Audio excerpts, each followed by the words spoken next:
Entre la justice et ma mère, je choisis ma mère. Ou bien, je crois à la justice, mais je défendrai ma mère avant la justice. Vous voyez, ces deux affirmations très fortes, qui se rejoignent dans les faits, et qui sont sans doute issues d'un récit connu, ça m'a interloqué. C'est vrai que l'attachement affectif envers une mère, elle ne permet pas facilement d'opter pour la justice. La préférence familiale n'est pas objective. C'est le cœur qui choisit, et on est prêt alors à s'asseoir sur ses principes et sur ses valeurs, même si ce sont ces valeurs qu'on vénère le plus.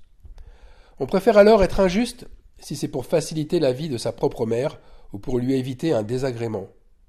Combien de passe-droits se font et se sont faits avec la préférence familiale? Combien de choix se font sur un fils, un cousin, un ami de la famille, plutôt que sur une personne qui mérite davantage le choix?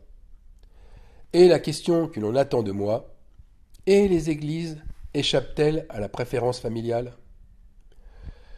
Alors un nouveau converti à Christ dirait, on n'est pas dans le monde, mais dans un endroit sacré où la vérité et la justice priment. Et Jésus choisirait, j'en suis sûr, la justice de son Père plutôt que l'amour filial. Eh bien, ce nouveau converti bouillant pour Dieu aurait certainement raison. Et c'est tout à fait ce que Jésus de Nazareth préfère d'ailleurs. On le lit dans l'évangile de Luc au chapitre 8, verset 21. On lui dit « Ta mère et tes frères sont dehors et ils désirent te voir. » Mais Jésus répondit « Ma mère et mes frères, ce sont ceux qui écoutent la parole de Dieu et qui la mettent en pratique. » Alors, en d'autres termes, Jésus met la justice à sa vraie place. Et pratiquer la justice, c'est commencer à se préparer pour les noces de l'agneau, puisque le vêtement de fin lin de l'agneau, il est fait par les œuvres justes des saints. Alors, pas étonnant que ceux qui obéissent à la parole de Dieu soient privilégiés à leur famille biologique. La question n'est pas de dénigrer ou de mépriser sa mère et ses frères de sang. Jésus souhaite insister sur la foi. C'est que la foi prime sur les sentiments humains. Nous devons certes aimer nos parents, les honorer, mais la justice de Dieu, elle prévaut dans notre vie. Et les choix de Dieu, même s'ils contredisent les sentiments et s'ils contredisent les choix humains, eh bien, les choix de Dieu sont plus importants à respecter. Ainsi, nous devons être prêts à quitter père et mère pour notre foi. Nous devons avoir la foi d'Abraham qui était prêt à sacrifier son fils Isaac. Ne vous inquiétez de rien, disait Jésus. Et l'inquiétude, c'est les païens qui s'inquiètent des choses du monde. Et que dit Jésus aussi?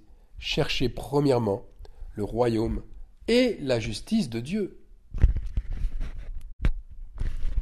Or voilà, je me suis penché sur ce qui se passe dans les églises institutionnelles à caractère protestante, évangélique ou pentecôtiste.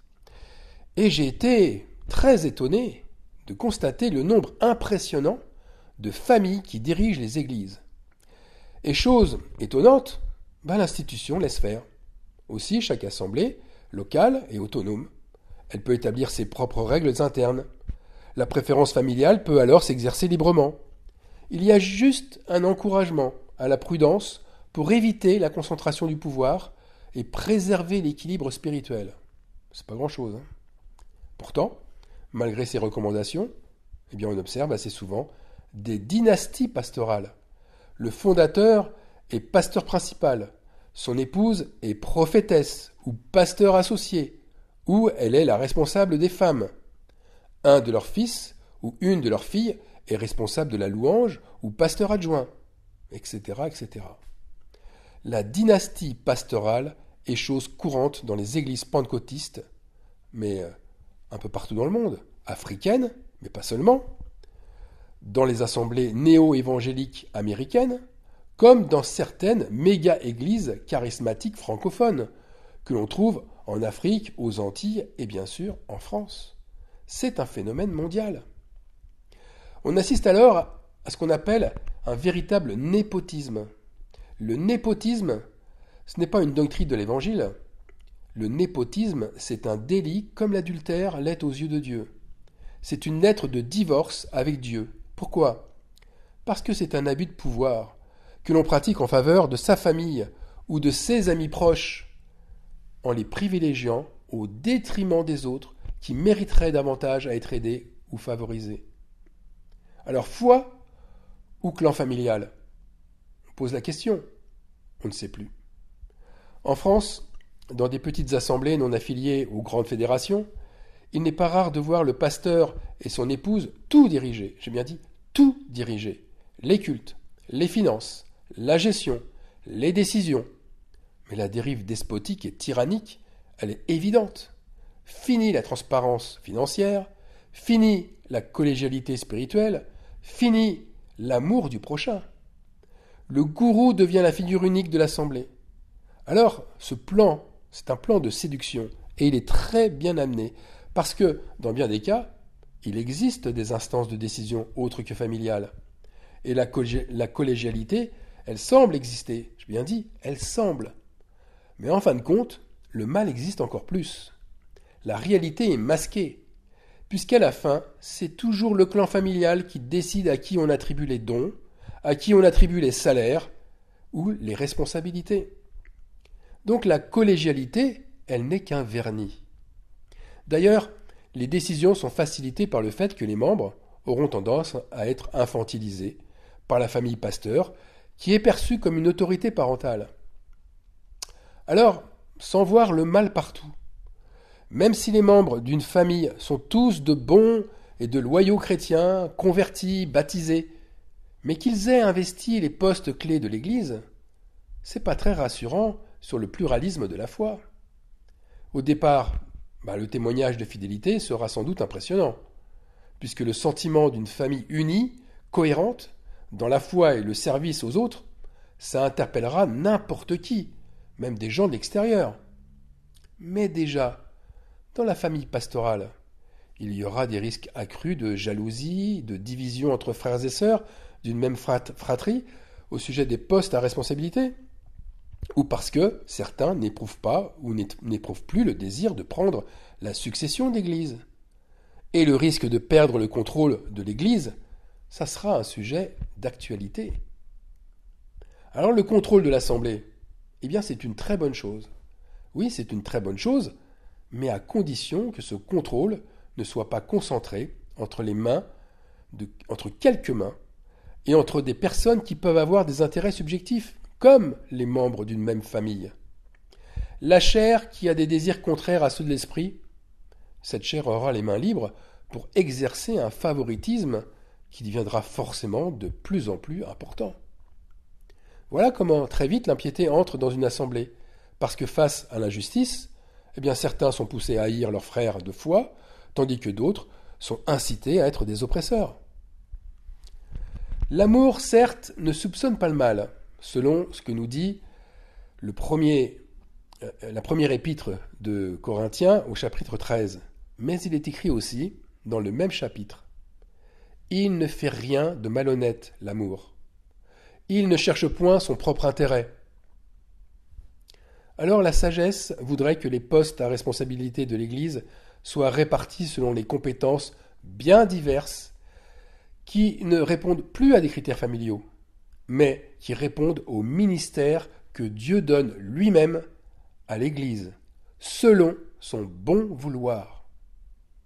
En résumé, on devrait se soumettre à la direction du Saint-Esprit plutôt qu'à la famille dirigeante.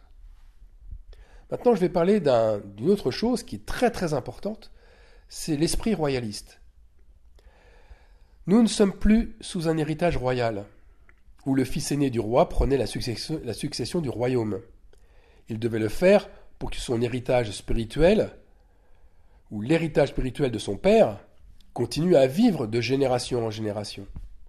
Le roi d'Israël, comme celui de Juda, ils avaient la mission de briser les idoles. Ils avaient la mission de détruire les hauts lieux et les autels. Ils devaient nommer les prêtres selon la loi, ou célébrer le seul vrai Dieu lors des fêtes, mais en respectant les coutumes. Par conséquent, leur mission c'était de maintenir ou de rétablir la foi de leurs ancêtres, la même foi que celle d'Abraham, d'Isaac et de Jacob. En fait, ils étaient ouins pour cela. Ils ont pour ainsi dire vraiment tous échoué dans leur mission. Même les rois intègres ont échoué. Relisez les livres des rois et des chroniques, c'est indéniable. Alors aujourd'hui encore, un croyant qui a cette mission royale dans le cœur, mais il chasse le Saint-Esprit et il se donne une mission qu'il n'a plus à faire. Pourquoi ? Parce qu'avec Jésus de Nazareth, il n'y a plus de roi et de mission comme tel. La résurrection de Jésus, Jésus-Christ, a établi une alliance où le Saint-Esprit ne fait acception de personne. Il ne rejette personne. L'onction ne tombe pas sur un membre particulier, sur un héritier parce qu'il serait le fils d'un grand pasteur. Non, l'onction tombe sur toute chair que Dieu a ointe. Et Dieu fait toujours respecter sa parole. Alors, si l'organisation de l'Église, elle suit une voie humaine, c'est que la chair a pris le pouvoir sur l'esprit. Et le diable, il viendra briser la Sainte Communion. Vous voyez, cet esprit diabolique cherche la longévité. Et disons-le, il cherche une forme d'éternité en propageant le nom, en propageant l'identité familiale à travers les siècles. Comment maintenir un pouvoir, une doctrine, un nom, si ce n'est à travers un clan qui survivra de génération en génération ? Le clan familial, c'est alors une stratégie très efficace qui permet de conserver cet héritage dans le temps. Et nous l'avons vu avec le roi d'Israël, Jéroboam, qui a marqué d'une manière durable l'histoire religieuse du royaume d'Israël. Il a influencé presque tous les rois après lui, et il a façonné à son image l'identité du royaume du Nord pendant des siècles. Le culte de Jéroboam a entraîné Israël, en fait, dans une apostasie totale et durable. Il a mené ainsi à la destruction du royaume qui a été détruit par les Assyriens en 722 avant Jésus-Christ. Mais cet esprit royaliste, il ne s'est pas arrêté à cette date.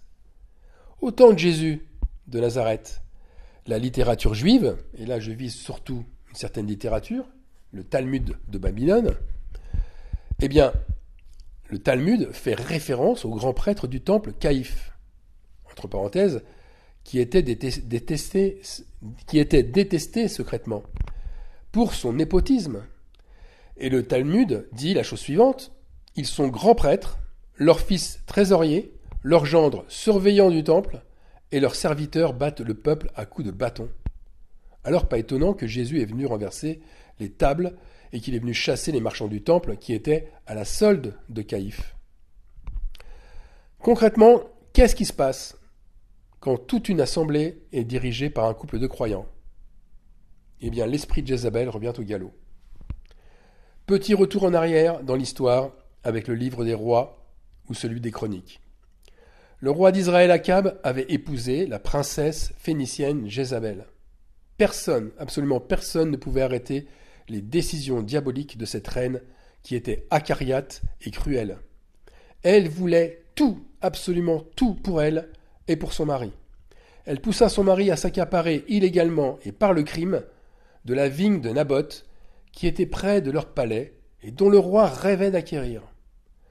Et Akab, qui était faible, s'est laissé complètement manipuler par elle. Eh bien, c'est ce qu'il en est dans les assemblées, où un couple de pasteurs qui a la main mise sur les cultes et les décisions du groupe s'octroie de plus en plus de passe-droits et de privilèges, l'un poussant toujours l'autre à vouloir plus. Alors la question que pose Jézabel au roi: est-ce bien toi maintenant qui exerces la souveraineté sur Israël ? Ça veut dire, est-ce que c'est toujours toi le roi qui a tous les pouvoirs ? Eh bien, c'est la même question aujourd'hui que l'on pose aux pasteurs dirigeants. Est-ce bien toi qui diriges cette église ? Et la grande majorité trouvera de bonnes raisons à ce qu'il soit autant honoré. Après tout, l'image d'un couple de pasteurs, cette image se doit de montrer l'abondance et la foi de leur église. Ils sont comme une vitrine sur l'extérieur. Mais c'est là encore l'orgueil d'un esprit royaliste. Que nous dit Ésaïe au chapitre 53 ? Qui a reconnu le bras de l'Éternel ? Il n'avait ni beauté, ni éclat pour attirer nos regards, et son aspect n'avait rien pour nous plaire. Et puis, lisons aussi ce qui est dit par Jésus. le royaume de Dieu ne vient pas de manière à frapper les regards. Ça, c'est la version Louis II. Il ne vient pas avec l'apparence. Ça, c'est la version Martin. Le royaume de Dieu ne vient pas de manière à attirer l'attention. C'est la version Darby. Voyez, le royaume de Dieu, c'est le corps de Christ dans des croyants qui sont unis ensemble par le Saint-Esprit, sans fioriture ni privilège. Alors, je vais conclure. Et je sais que certains, en m'écoutant ou en me lisant, se diront « Mais moi, je suis dans une église où je connais une assemblée où le couple pastoral est exemplaire. » Et ils se diront que je vois le mal partout, en généralisant. Je leur dirai que Dieu révèle, en son temps, ce qui a été caché et dissimulé aux yeux de chacun. J'ai vécu, pour ma part, 25 années dans une communauté chrétienne. 25 années. Et 25 années où je ne voyais dans l'assemblée, où je vivais que la stricte volonté de Dieu. Je ne voyais pas en mal le fait que la famille pastorale ait des privilèges. Mais au jour du Seigneur, les ténèbres sont apparues, révélées par une lumière forte. Et cette lumière a fait s'écrouler la Babylone chrétienne dont je faisais partie. Le monde est entré dans l'Église chrétienne. Il y est entré par de multiples manières différentes. Le népotisme ou la préférence familiale, c'est une des grandes particularités des églises modernes. Elles ont des modèles sociaux qui les inspirent fortement. Regardez, dans le showbiz par exemple, on ne compte plus les enfants de stars qui accèdent facilement à la célébrité grâce aux relations et au nom de leurs parents. Le terme « Nepo Baby », c'est un peu l'abréviation de « népotisme baby », eh bien, ça désigne les enfants de célébrités qui bénéficient d'un accès privilégié aux carrières artistiques. Eh bien, ce concept, il est devenu viral de nos jours. Alors, toutes ces dérives du monde, dont la foi chrétienne, mais s'est emparée comme un breuvage divin, elle s'en est emparée et elle s'en est délectée goulûment, eh bien, ces dérives doivent attirer l'attention de beaucoup de nos frères et sœurs en Christ. Et pourquoi ? Eh bien, parce que Dieu détruira ce système inique. Mais avant, il ouvrira les yeux de son peuple, comme il l'a fait avec moi. Je vous lis Jean chapitre 4, verset 23. Mais l'heure vient, et elle est déjà venue, où les vrais adorateurs adoreront le Père en esprit et en vérité, car ce sont là les adorateurs que le Père demande. Amen.